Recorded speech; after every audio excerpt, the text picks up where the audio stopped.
하나님의 뜻에 따라 예수 그리스도의 사도가 된 나 바울은 예수 그리스도를 믿는 에베소의 성도들에게 편지를 씁니다.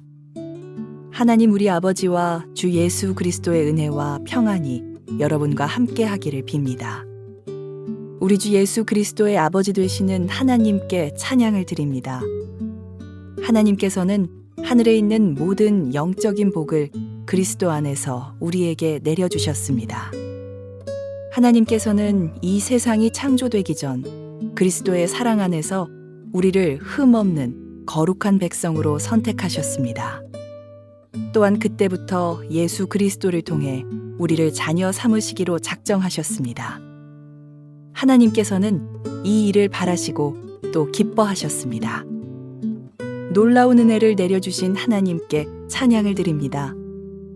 하나님께서는 아무 대가를 바라지 않으시고 은혜를 베풀어 주셔서 사랑하는 아들 독생자 예수 그리스도를 우리에게 보내주셨던 것입니다.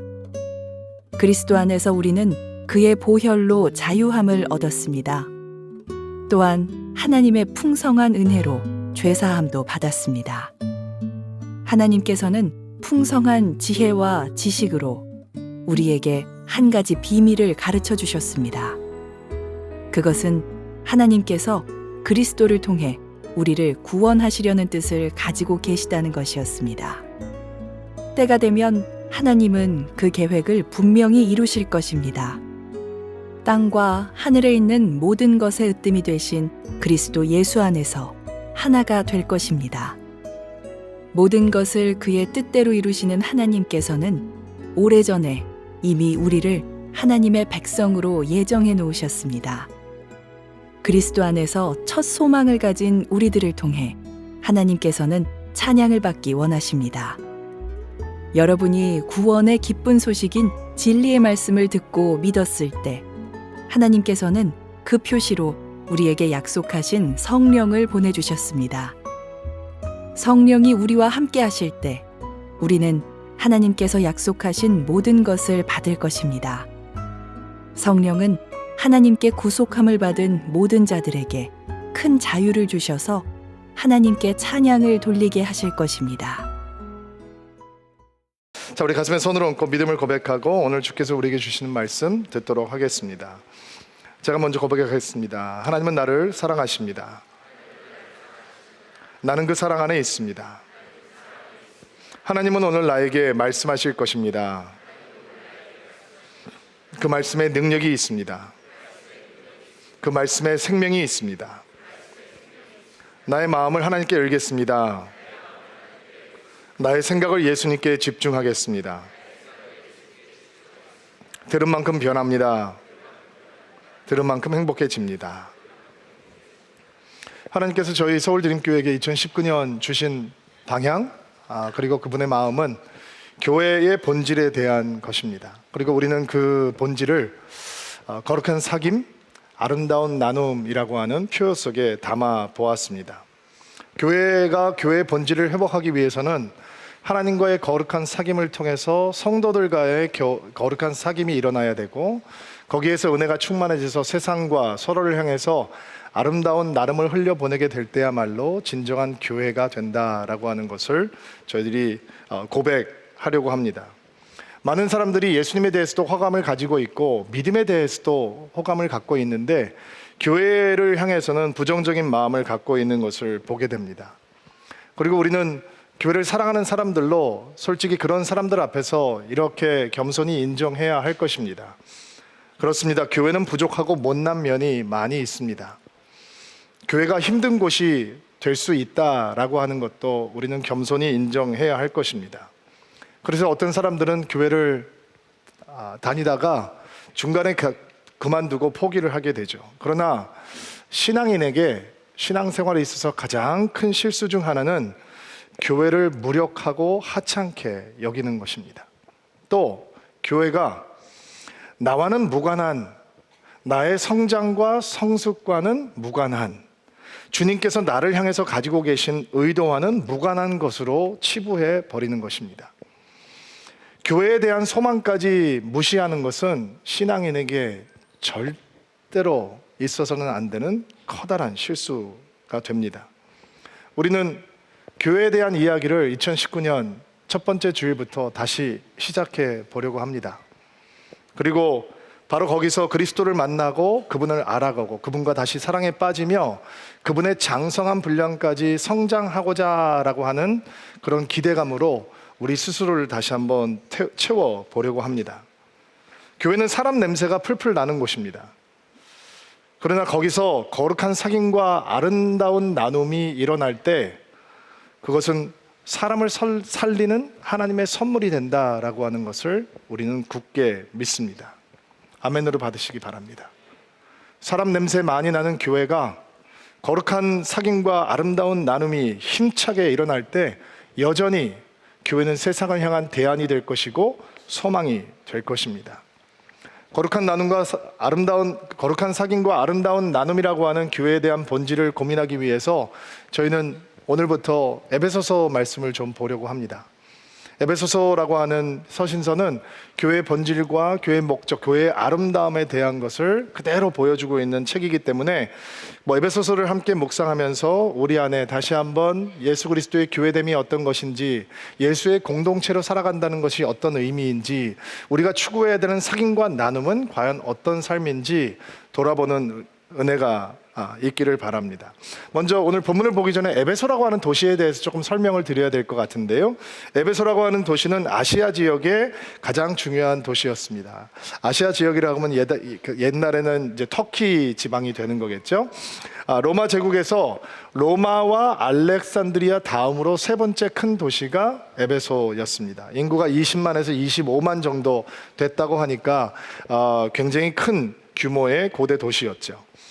정치, 경제, 무역, 문화의 중심지이고 국제적이고 다인종적인 항구 도시, 에게의 근원에 있는 항구 도시였습니다. 또 에베소는 지성의 도시이기도 했습니다. 3대 고대 도서관이라고 알려져 있었던 셀수스 도서관이 있어서 지성인들이 마음껏 그들의 지성을 함양할 수 있는 곳이기도 했고요. 특별히 우리가 주목해야 되는 것은 거기에 고대 7대 불가사의 중에 하나라고 알려져 있던 아데미 신전이라고 하는 곳이 있는 곳이 에베소였습니다. 아데미 신전이라고 하는 곳이 어떤 곳이냐면, 여러분들이 아덴에 가면 파르네돈 신전이라고 하는 곳이 있는데 크기가 그거 4배, 높이는 2배, 길이로 보자면 길이가 한 100m가 넘고 넓이가 50m가 되는 그런 엄청난 성전에 5만 명을 함께 수용할 수 있는 성전 뜰까지 갖추고 있는 거대한 이방 성전이었습니다.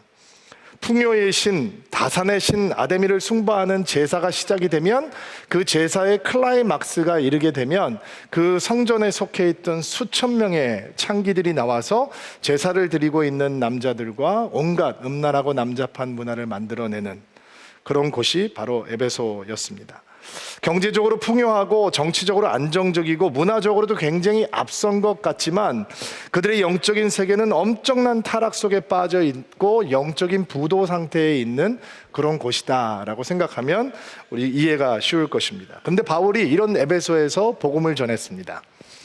2년 동안 두란노 서원에서 성경을 가르치면서 복음을 전했고 엄청난 능력의 역사들이 이 아시아 지역에 나타나기 시작합니다. 그리고 누가는 주저하지 않고 사도 바울이 에베소와 그 근방에서 있었던 사역을 이렇게 짧게 한마디로 요약을 해주었습니다. 그리하여 아시아 지방의 모든 유대인들과 그리스인들이 주님의 말씀을 듣게 되었습니다. 바울과 그의 제자들이 아시아를 그냥 복음으로 덮어버린 겁니다. 이게 에베소에서 시작된 복음의 역사였습니다. 그리고 바울은 이 놀라운 역사가 일어났던 에베소, 그리고 그가 눈물로 목회했던 에베소 교회의 성도들을 그리워하고 생각하면서 로마의 감옥에 갇혀 있는 동안 그 사랑하는 마음을 편지에 담아서 이 서신을 보내게 되는데요. 그것이 바로 우리가 보게 되는 에베소서라고 하는 서신서가 되는 것입니다. 1절과 2절은 인사말이고 3절부터 한번 볼게요. 3절 말씀 같이 한번 읽어보겠습니다. 시작. 하나님께서는 하늘에 있는 모든 영적인 복을 그리스도 안에 우리에게 내려주셨습니다. 자, 중심이 되는 말씀이 두 가지가 있는데, 첫째는 그리스도 안에서, 예수 안에서라고 하는 표현이에요. 지금 에베소서를 전체를 통해서 사도 바울이 끊임없이 반복하고 있는 말, 예수 안에서, 그리스도 안에서. 성도가 누구냐, 교회가 누구냐, 예수 안에 있는, 그리스도 안에 있는 존재들이라는 거죠. 또 하나 우리가 놓치지 말아야 될 것은, 예수 안에 있는 성도들은, 예수 안에 있는 사람들은 하늘에 있는 모든 영적인 복을 받은 사람들이다. 거죠. 개역 개정판 성경을 보니까 하늘에 속한 모든 신령한 복이라고 번역을 했어요. 쉬운 성경에는 하늘에 있는 모든 영적인 복 이렇게 얘기를 했죠. 육적이 아니라서 좀 서운하신가요? 이 땅에 있는 복을 주께서 다 주셨습니다. 이러면 좀 더 기분이 좋아지실까요? 근데 사도 바울이 분명히 하고 있는 건, 예수 안에 있는 우리들에게 어떤 축복이 주어졌느냐, 하늘에 있는 신령한 영적인 복들이 앞으로 주어질 것이다가 아니라 이미 주어졌다, 완료형으로 이미 주어졌다라는 거예요. 이따가 아멘으로 받으세요. 자, 육적인 복이라면 없어질 수도 있을 건데, 젊음도 사라지고 건강도 없어질 수 있고 아름다움도 시들고 힘도 명예도 돈도 잃을 수 있지만, 하늘에 속한 신령한 영적인 것이라면 영원할 것이고 빼앗기지도 않을 것이고, 그러니까 우리는 육적인 복을 얘기하고 있지 않다고 해서 실망할 것이 아니라, 예수 안에 있는 우리들에게는 어느 누구도 도둑질해 가지고 갈 수 없는, 훔쳐갈 수 없는, 사라지지 아니하는 영원한 복을 가진 사람들이다라고 하는 것을 우리가 듣고 믿음으로 받고 가슴 설렐 수 있는 것이죠.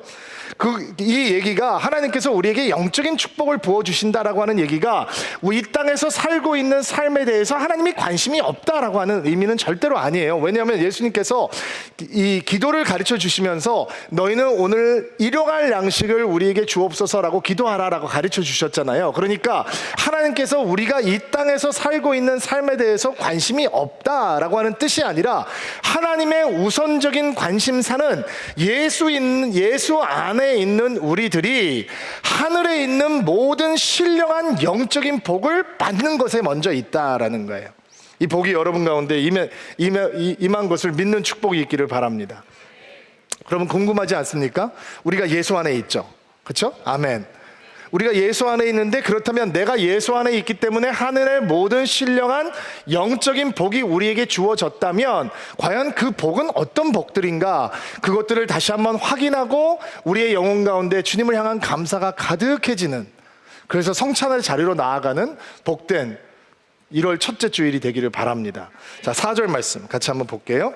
4절 말씀 한 목소리 읽겠습니다. 시작.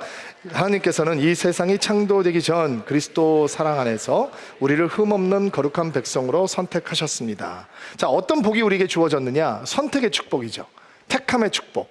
하나님께서 우리를 선택하셨어요. 근데 이 선택이 얼마나 신비하냐면, 이 세상이 창조되기도 전에 이미 하나님께서 우리를 그리스도의 사랑 안에서 선택하셨대요. 그게 어떻게 가능하냐? 하나님이니까 가능하신 거죠. 영원하시고 전지전능하신 하나님이시기 때문에 우리가 만들어지기 전에 하나님의 사랑 안에서 우리를 선택하기로 작정하시고 예정하셨다라는 거예요. 이게 놀라운 영적인 축복인 거예요. 그러면 하나님께서 우리를 왜 선택하셨는가? 바울은 우리로 하여금 흠없고 거룩한 백성이 되기 위해서 선택하셨다라고 얘기해요. 영어 성경으로 보니까 holy and blameless, 거룩하고 탓할 것이 없는 백성으로 세우기 위해서, 예수 안에 세우기 위해서 우리를 선택해 주셨다라는 거예요. 자, 그럼 우리가 에베소서를 읽기 전에, 본문을 보기 전에 에베소라고 하는 도시가 어떤 곳이었는지 봤어요.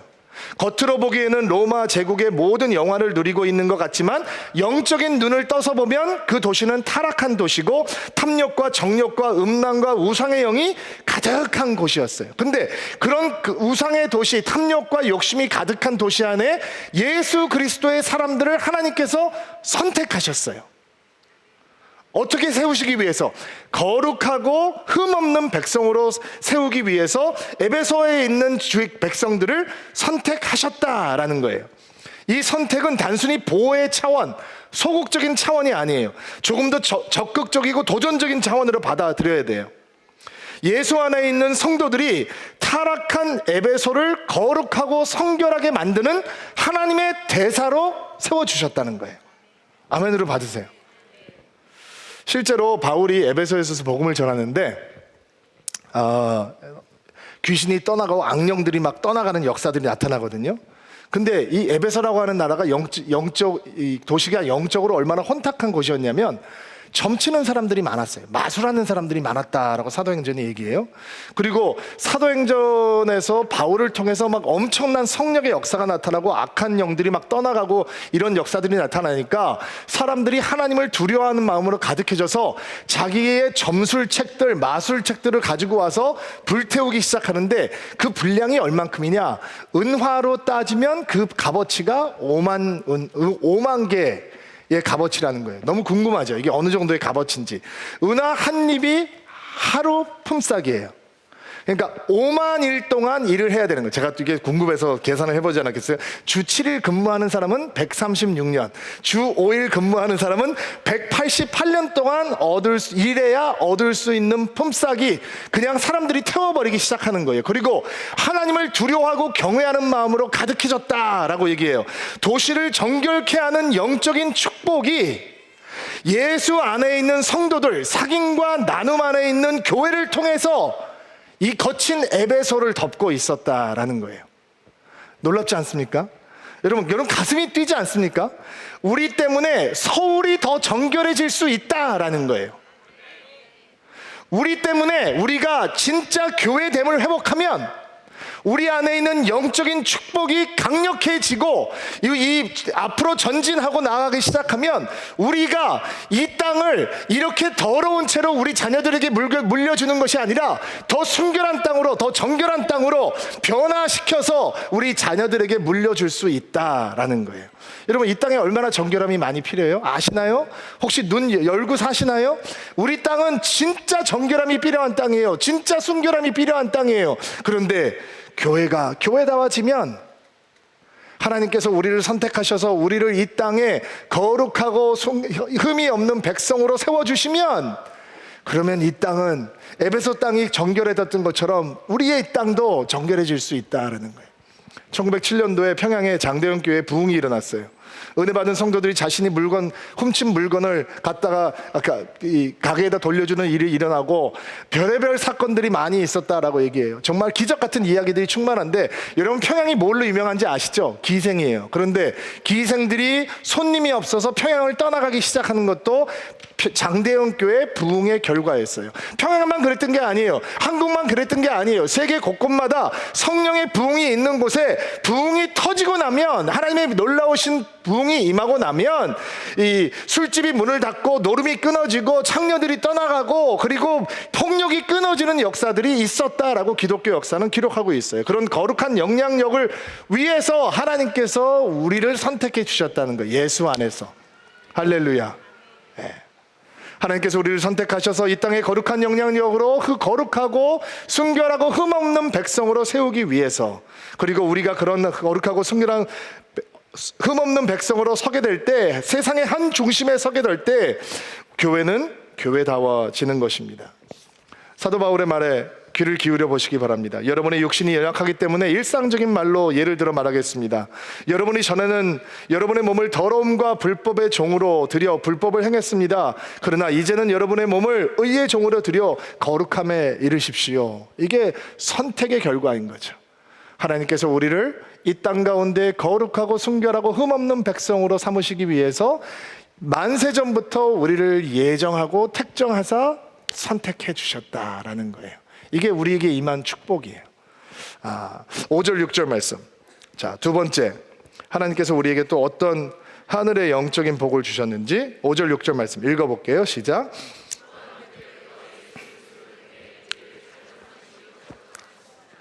하나님께서는 이 일을 바라시고 또 기뻐하셨습니다. 하나님께서는 아무 대가를 바라지 않으시고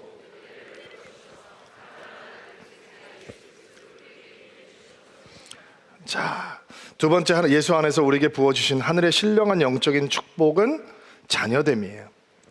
우리를 자녀 삼으시기로 작정하셨다. 그게 하나님의 은혜라는 거예요. 그 자녀 삼으시기 위해서 하나님의 아들 예수 그리스도, 독생자 예수 그리스도를 우리에게 보내주셨다는 거예요. 여러분, 자녀가 되었다라는 게 무슨 뜻이에요? 신분의 변화가 있다라는 거죠. 그러면 우리가 예수 그리스도 안에 있기 전, 예수 그리스도께서 이 땅에 우리로 오셔서 우리로 하여금 하나님의 자녀가 되는 것을 가능하게 하기 전, 우리는 그럼 신분이 어떤 신분이었나? 로마서 5장 말씀을 좀 보려고 하는데요, 8절부터 10절인데 제가 읽을 테니까 여러분은 그냥 눈으로 좀 따라와 주세요. 우리에게 과거의 신분이 무엇이었나? 그런데 그리스도께서는 우리가 아직 죄인이었을 때, 우리의 과거의 신분이에요, 우리가 죄인이었다는 거예요. 9절 말씀, 그러므로 우리는 그리스도의 피로 말미암아 의롭다함을 얻었으므로 우리가 그리스도를 통해 하나님의 진노로부터 구원을 얻을 것을 더욱 확실합니다. 우리는 하나님의 진노 아래에 있었던 사람이라는 거예요. 10절 말씀, 우리가 하나님과 원수가 되었을 때에도, 아주 흉측하죠. 우리의 신분이 뭐였나? 죄인이었고 하나님의 진노 아래에 있었고 하나님의 원수가 되어 있던 사람이라는 거예요. 다른 데 볼 거 없어요. 내가 그렇다는 거예요. 여러분이 그렇다는 거예요. 우리가 예수 이전에는 어떤 신분이었냐? 우리는 죄인이었고 하나님의 진노 아래에 있었고 하나님의 원수가 되었어요. 그런데 예수께서 오셨어요. 예수께서 오셔서 우리를 하나님의 자녀 삼으시기를 기뻐하셨어요. 그리고 우리를 위해서 죽게 하셔서 그분의 사랑으로 하나님께서 우리를 그분의 자녀 삼아 주셨어요. 신분이 변한 거죠. 여러분은 이제 하나님의 아들이에요. 아멘. 여러분은 이제 하나님의 딸이 되었어요. 자녀됨의 축복은 뭐냐? 자녀됨의 권세가 생기는 거죠. 여러분, 자녀됨의 권세를 아세요? 제가 많이 생각을 해봤어요. 자녀됨의 권세는 뭘까? 친밀의 권세죠. 우리가 하나님을 저 거룩한 분 이렇게 부르지 않고 아빠라고 불러요. 아바, 아버지라고 부른단 말이에요. 그런데 여러분, 하나님께서 그렇게 친밀해지실 수 있는 분인데 그 하나님과 대면하다, 그러면 자녀들의 권세를 누리지 못하는 거 아니겠습니까? 여러분, 하나님과 친해질 수 있게 되기를 바랍니다. 아빠를 부르고 아빠 보고 싶어하고 아빠 옆에 가고 싶어하고, 이 자녀됨의 권세, 친밀함의 권세가 자녀됨의 권세예요. 또 자녀됨의 권세는 승리의 권세예요. 요한 1서 말씀에, 살아가는 자녀들이여, 여러분은 하나님께 속하였으니 이미 그들을 이겼습니다. 왜냐하면 여러분 안에 계신 분이 세상에 있는 어떤 자보다 위대한 분이시기 때문입니다. 아멘이죠. 여러분, 우리가 승리자의 권세가 있단 말이에요. 자녀이기 때문에 내 안에 계신 분이 세상에 있는 분보다 크다 작다. 그러니까 우리는 교회 올 때 패잔변처럼 오지 마세요. 개선장군처럼 오시라고요. 아멘. 왜 교회 올 때마다 패잔변처럼 오세요? 십자가 붙들고 오면서, 목사님 이번 주에도 박살내고 왔습니다, 가서 집 밟아버리고 왔습니다, 당당하게. 이게 자녀의 권세란 말이죠. 왜냐하면 성경이 얘기하잖아요. 우리 안에 계신 분이 세상의 안에 있는 이보다 더 크고 더 강하시고 더 위대하시단 말이에요. 그러니까 세상에서 루저처럼 살아갈 필요가 없는 것이죠. 또 돌진하고 승리하고 무너뜨리고 부수고, 이게 자녀의 권세인 거예요. 또 자녀들의 권세는 뭐냐? 엄마 밥 줘 할 수 있는 권세죠. 제가 여러분 집을 신방 가잖아요. 그러면 제가 목이 마르다 그러면 여러분에게 부탁을 해야 돼요. 자매님, 저 물 한 잔 주시겠어요? 배가 고프다 그럼 부탁을 해야 돼요. 제가 지금 배가 좀 고픈데 당이 떨어졌는데 저한테 뭐 초콜릿 하나 주실 수 있겠습니까? 폐가 되지 않겠습니까? 이렇게 부탁을 해야 돼요. 근데 내가 여러분 집에 신발 가서 손님인데 목이 마르다고 여러분에게 아무 얘기하지도 않고 냉장고에 가서 혼자 문을 확 열고 냉장고를 열었다, 그러면 그 다음 주에 교회 바꾸는 거죠. 뭐 이런 무례한 사람이 다 있나 생각을 하는 거예요. 원래 신방 가면 문을 다 닫아둬요. 왜 그런지 아세요? 그 방에는 들어가지 말라, 이런 뜻이에요. 거기는 청소가 안 돼 있다라는 뜻이에요. 내가 갈 수 있는 화장실과 내가 앉아있는 거실만 깔끔한 거예요, 그 집은. 근데 자녀들의 권세는 뭐예요? 아무데나 들어가고 아무데나 여는 거예요. 우리 애들이 방학 때서 집에 오면 아침에 일어나서 아침 먹으면서, 엄마 점심은 뭐야? 점심 먹으면서, 엄마 저녁은 뭐야? 아내가 옆에서 보면 너무 불쌍해. 하루 종일 부엌에 서 있는 거예요. 그리고 다 먹고 저녁 먹고 나면, 엄마 저녁에 디저트는 뭐고 줄 거야? 얘기를 해요. 근데 고맙다는 얘기도 안 하고 너무 당연한 듯이 얘기를 하는 거예요. 그게 자녀됨의 권세죠. 여러분, 성경에 이런 말씀이 있잖아요. 너희 천부께서 너희가 무엇을 구하지 않아도 이미 무엇이 필요한지 아신다. 너는 먼저 그와 아빠와 그의 나라, 아빠의 나라를 구하라. 그러면 이 모든 것은 더하시리. 냉장고는 따라오는 거란 말이에요. 그게 자녀됨의 권세잖아요. 엄마 붙들면, 아빠 붙들면 냉장고는 열리게 되어 있어요. 근데 엄마 아빠 권세가, 이 자녀됨의 권세는 생각하지도 않고 맨날 냉장고 달라고 기도하는 사람은 뭐예요? 여러분, 자녀됨의 권세가 뭔지 생각하세요? 또 자녀됨의 권세는 상속자의 권세예요. 여러분이 받은 성령은 여러분을 다시 두려움을 이르게 하는 노예로서 만드는 영이 아니라 여러분을 하나님의 자녀가 되게 하는 영이십니다. 그래서 성령을 의지하여 아바 아버지라고 부를 수 있습니다. 자녀라면 또 상속자입니다. 기분 좋아졌죠? 근데 끝까지 들어보세요. 우리는 하나님의 상속자이며 또한 그리스도와 공동의 상속자입니다. 그래서 우리는 그리스도께서 누리시는 영광에 참여하기 위해 그분이 겪으신 고난에도 참여하는 것입니다. 아멘 안 하시네. 고난에 참여한다 그러니까. 여러분, 상속자의 권세가 뭔지 아세요? 고난이 다가와도 영광을 보고 있기 때문에 하나도 흔들리지 않는 권세예요. 놀랍지 않습니까? 세상에서 우리가 고난을 당하잖아요. 고통당하잖아요. 근데 자녀의 권세가 있는 사람은 흔들림이 없어요. 왜? 영광이 다가오고 있는 걸 알아요. 내가 상속자니까. 아버지의 영광이 상속자와 함께 있으니까 자녀됨은 그것을 붙들고 있는 거죠. 예수 안에 있는 우리들, 사귐과 나눔이 넘치는 교회가 된 우리들에게 하나님께서 부어주시는 신령한 축복은 내가 자녀 되었다라고 하는 축복이에요. 자녀의 권세까지 풍성하게 누리는 여러분이 되기를 주의 이름으로 축복합니다. 7절 읽어볼게요. 시작. 그리스도 안에서 우리는 그의 보혈로 자유함을 얻었습니다. 또한 하나님의 풍성한 은혜로 죄사함을 받았습니다. 자유함, 구속을 얻었다는 얘기죠. 속량함을 받았다는 얘기예요. 하나님의 은혜로 우리가 죄사함을 받았습니다. 자, 이게 세 번째 영적인 축복이에요. 하나님 예수 안에 있는 우리들에게 하나님께서 어떤 하늘의 신령한 영적인 복을 주시느냐? 죄사함의 축복을 허락해 주시는 거예요. 이 표현은 어떤 표현이냐면 노예가 자신의 몸값을 다 치르고 자유한 몸이 되었다, 이런 표현이에요. 노예가 자신의 몸값을 속전이라고 얘기를 하는데 영어로는 랜섬이라고 얘기를 하죠. 그러면 우리가 죄의 노예가 되었을 때에 우리의 속전은 얼마짜리냐? 우리는 얼마의 랜섬을 바쳐야 되는 것이냐? 예수님의 목숨, 예수님의 생명, 예수님의 피값이 우리의 속전이죠. 죄사함을 주시기 위해서 예수께서 죽으시고 피 흘리시고, 그래서 우리가 더 이상 죄 아래에 있지 않고 은혜 아래에 있게 되고, 어둠에 속한 사람이 아니라 빛 가운데 속한 사람이 되고, 사단의 종이 아니라 하나님의 자녀가 될 수 있는 것입니다. 이 예수님께서 십자가에서 흘려주신 보혈이라고 하는 것이 얼마나 강력하냐면 우리의 과거의 죄, 우리의 현재의 죄, 우리의 미래의 죄까지도 단번에 씻어버리시는 거예요. 아멘으로 받으세요. 그러니까 우리가 짓는 어떤 죄도 우리를 하나님 앞에서 더럽다라고 얘기하지 못하게 된 이유는 바로 예수 그리스도의 보혈이 그 죄악을 깨끗하게 씻어버리는 죄사함의 역사가 있기 때문이죠. 예수의 보혈이 죄의 권세를 무너뜨리고 예수의 부활이 죽음에 쏘는 것을 뽑아버리고, 그리고 우리는 하나님 앞에서 죄사함을 받은 사람으로 서 있는 거예요. 이게 영적인 축복이에요. 그럼 우리가 죄사함을 받았으면 어떤 믿음의 태도가 생겨야 되느냐? 두 가지만 얘기를 해보려고 하는데, 죄를 끔찍하게 미워해야 하는 거예요. 더럽게 생각해야 되는 거죠. 제가 선교지를 갔는데 이렇게 가난한 마을에 가서 전도를 하는데요, 애들하고 막 바깥에서 공을 차고 노는데 어떤 아이가 옷을 아주 깔끔하게 입고 서 있는데 우리랑 놀러 나오질 않는 거예요. 근데 애들이 우리랑 놀아야지 전도를 하니까 일로 와서 놀라고 하니까 선교사님이 그 아이를 보면서 웃으면서 저한테 이러는 거예요. 목사님, 걔는 절대로 여기 와서 뛰어놀지 않을 겁니다. 아니 왜요? 제 옷을 보세요. 제 오늘 생일입니다. 꽃가옷 입었습니다. 꽃가옷 입은 아이는 더러운 운동장에 와서 뛰지 않습니다. 여러분, 죄사함 받은 사람은 다시 구정물로 들어가지 않는 것입니다. 그게 믿음의 태도입니다. 죄사함을 받고 내가 마음대로 죄를 지을 수 있는 자유를 얻었구나라고 생각하는 건 아직 십자가를 통과하지 않은 것입니다. 십자가를 통과하고 내가 죄사함을 받은 다음에는 구정물이 튀면 내가 못 견뎌요.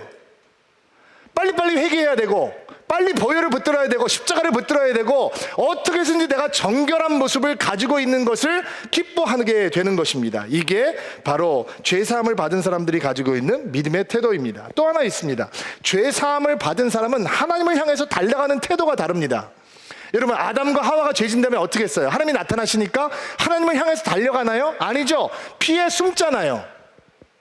죄 많이 짓고 있는 사람들은 자꾸 목사하고 안 마주치려고 그럽니다. 그러나 하나님 앞에서는 어떨까요? 고개도 못 듭니다. 나오지 못합니다. 여러분, 내가 죄사함을 입었다라고 하는 사람들은 하나님을 향해서 기쁘게 달려갑니다. 담대하게 그분의 보좌를 향해서. 그게 우리가 가지고 있어야 되는 믿음의 태도인 것입니다. 자, 죄사함, 세 번째 영적인 축복입니다. 8절부터 10절 말씀 읽어볼게요. 네 번째 축복 읽어주세요. 시작.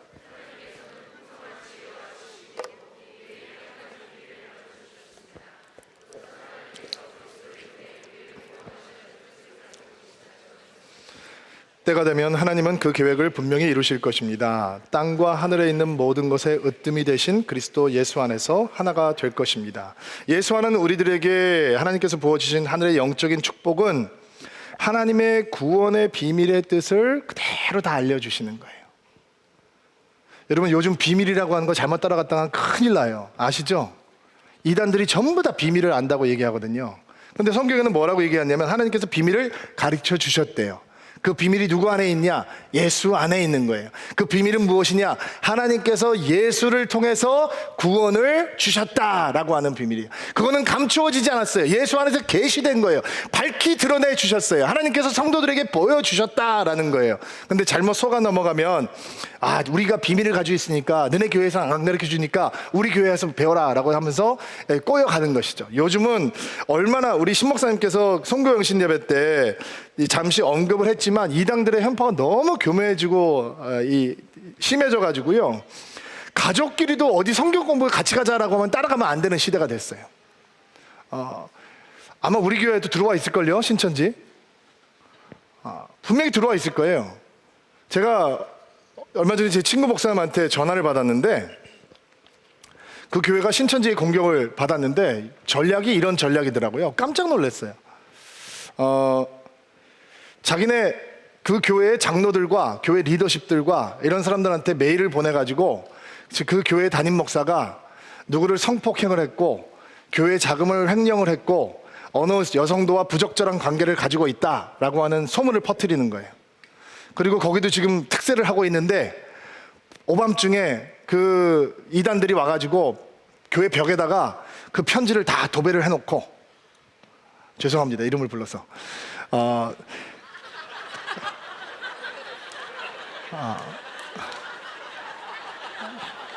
반응이 너무 늦잖아요. 정말 저 지금 열심히 하고 있는데 여러분, 얼마나 얹잖아요. 그리고 소문이 퍼뜨리면 이제 들어와 있는 그 이단의 요원들이 곳곳에서 아닌 땐 굴뚝에 연기 나겠어? 설마 그런 일이 있지 않겠어? 다 사람들이 팔랑기니까 여기서 수근수근 저기서 수근수근 그러면서 교회를 풍지박사를 만들어 놓는 거죠. 여러분, 제가 상상을 해봤어요. 만약에 나와 신목사에 대해서 이런 소문이 우리 교회에 퍼지고 있다, 막 수치스러워서 더러워서 견딜 수가 없을 것 같아요.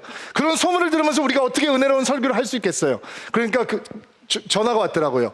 부흥하는 교회를 찾아다닌대. 그러니까 당신도 조심해, 이러고 전화가 온 거예요. 여러분, 악하죠. 속으면 안 돼요. 하나님께서 이미 우리에게 구원의 비밀을 알려주셨는데 절대로 속으면 안 돼요. 어느 누구와도 가서 성경 공부한다라고 저희들하고 확인하고 하세요. 교회에서 하는 거 말고 하지 마세요. 교회에서도 여러분들 입에 단내가 나게 공부하게 해드릴 테니까 딴 데 가서 배우지 마세요. 절대로 안 돼요. 여러분, 요즘 양심적 병역 거부라고 하는 그럴듯한 명목으로 이단에 속한 사람들이 또 사회를 미혹하고 있잖아요. 2019년 목회와 신학 1월 달에 이 이단 전문 상담가들이 이런 내용으로 인터뷰를 했더라고요. 들어보세요. 그들이 병역을 거부하는 것은 평화를 사랑하기 때문에 하는 것이 아닙니다. 그들의 완국론 교리 때문에 그렇게 하는 것입니다. 완국론 교리 때문에 병역을 거부한다는 거예요. 그들의 교리에 의하면 1914년 예수님이 재림해서 왕국을 만들었고 여호와의 증인은 그 나라의 백성인 것입니다. 이들은 대한민국 국민으로 살고 있지만 한국이 자기들의 나라가 아니면 곧 아마겟돈 전쟁, 마지막 전쟁이죠. 마지막 전쟁이 일어날 것이고 여호와의 증인 정부가 세상의 모든 정부들을 없애버릴 것이라고 믿습니다. 그래서 그들은 애국가도 부르지 않으며 국기에 대한 경례도 하지 않고 공무원도 되지 않으며 군대도 거부하는 것입니다. 여러분, 속으면 안 됩니다.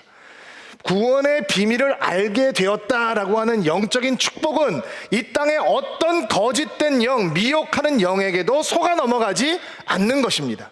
그게 신령한 영적인 축복인 것입니다. 진리를 붙들고 속지 않는 축복이 우리 가운데 있게 되기를 바랍니다. 자, 14절 마지막 13절 14절 말씀 마지막인데 마지막 축복 한번 읽어볼게요. 시작.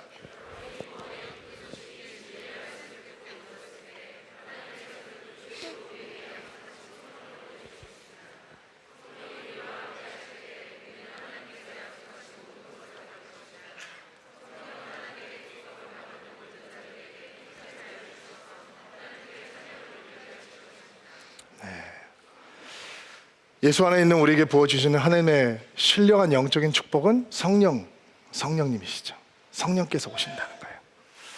진리의 말씀을 통해서, 복음의 말씀을 통해서 예수를 믿게 되었을 때 그 증거로 약속하신 성령을 보내주셨다. 성령의 인을 쳤다라고 개역적 성경은 얘기하고 있어요. 인 친다라고 하는 건 도장을 꼭 찍는 거죠. 도장의 의미가 뭐예요? 소유죠. 너는 내 거다. 너 이제 나에게 속한 자다. 내가 너와 함께한다. 내가 너를 보증한다. 이런 의미예요. 여러분, 사도 바울이 에베소에 가서 복음을 전하기 전에 먼저 와서 복음을 전했던 사람이 있어요. 아볼로라고 하는 사람. 성경에 능통한 학자였어요. 근데 아볼로는 성경은 잘 가리키는데 성령은 모르는 사람이었어요. 물 세례밖에 모르는 거죠. 성령 세례에 대해서 알지 못해요. 근데 예수님께서 분명히 말씀하셨죠. 성령 세례가 있을 거라고, 불 세례가 있을 거라고 분명히 예수님께서 말씀을 하셨거든요. 근데 바울이 와서 에베소에 와서 보니까 12명의 제자들을 만났는데 복음을 알기는 아는 것 같은데 뭔가 매가리가 없는 거예요. 이게 뭔가 좀 이상한 거예요. 그래서 사도 바울이 물어봐요.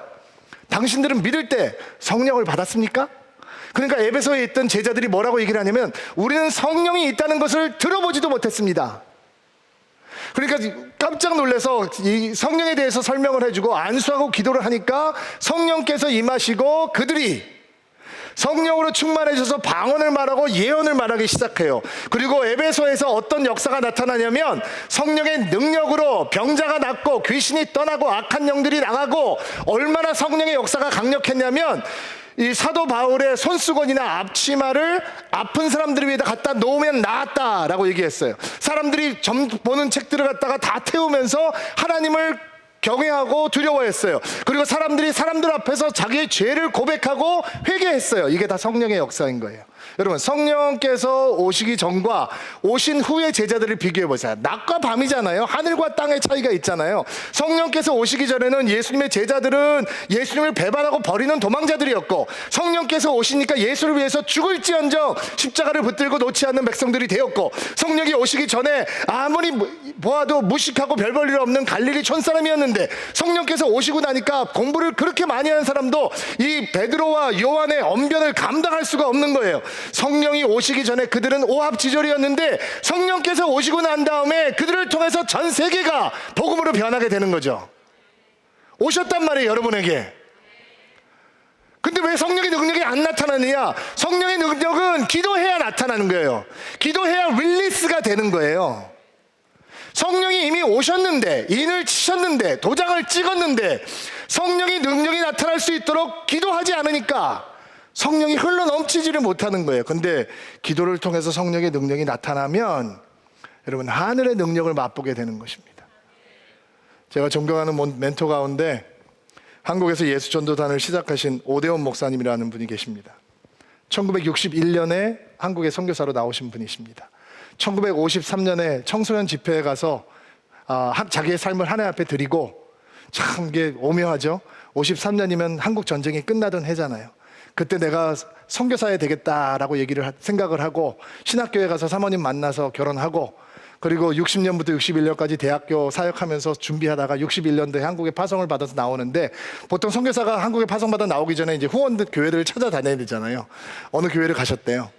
그래서 설교를 하셨대요. 한국을 향해서 선교해야 되고 한국의 젊은이들을 깨워야 되고 막 이런 설교를 했대요.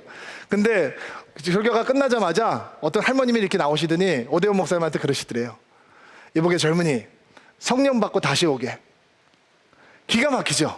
지금 선교사가 나가겠다고 목사 앞에서 평신도 할머니가 목사한테, 목사님 성령 받고 다시 오시오. 자기가 충격에 빠졌대요. 근데 여러분 생각해 보세요. 한국 교회에 한국 성령 운동, 한국 대학생 선교, 그리고 한국 교회의 부흥의 역사 가운데 오대원 목사님 빼고 얘기할 수 있어요? 없어요. 한 획을 그었던 영적인 리더였어요. 성령 충만한 분이에요. 여러분 생각해 보세요. 선교사로 헌신했지만 성령의 능력으로 충만하지 못할 땐 할머니 한 분 감동할 수 없는 사람이었어요. 근데 성령으로 충만해지니까 여러분 가운데도 아마 오대원 목사님 제자들이 있을지 모르겠어요. 예수전도에서 훈련받고 은혜 받았던 분들이 있을지 모르겠어요. 성령 받으니까 나라와 민족을 변화시키는 하나님의 위대한 사람으로 설 수 있는 것입니다.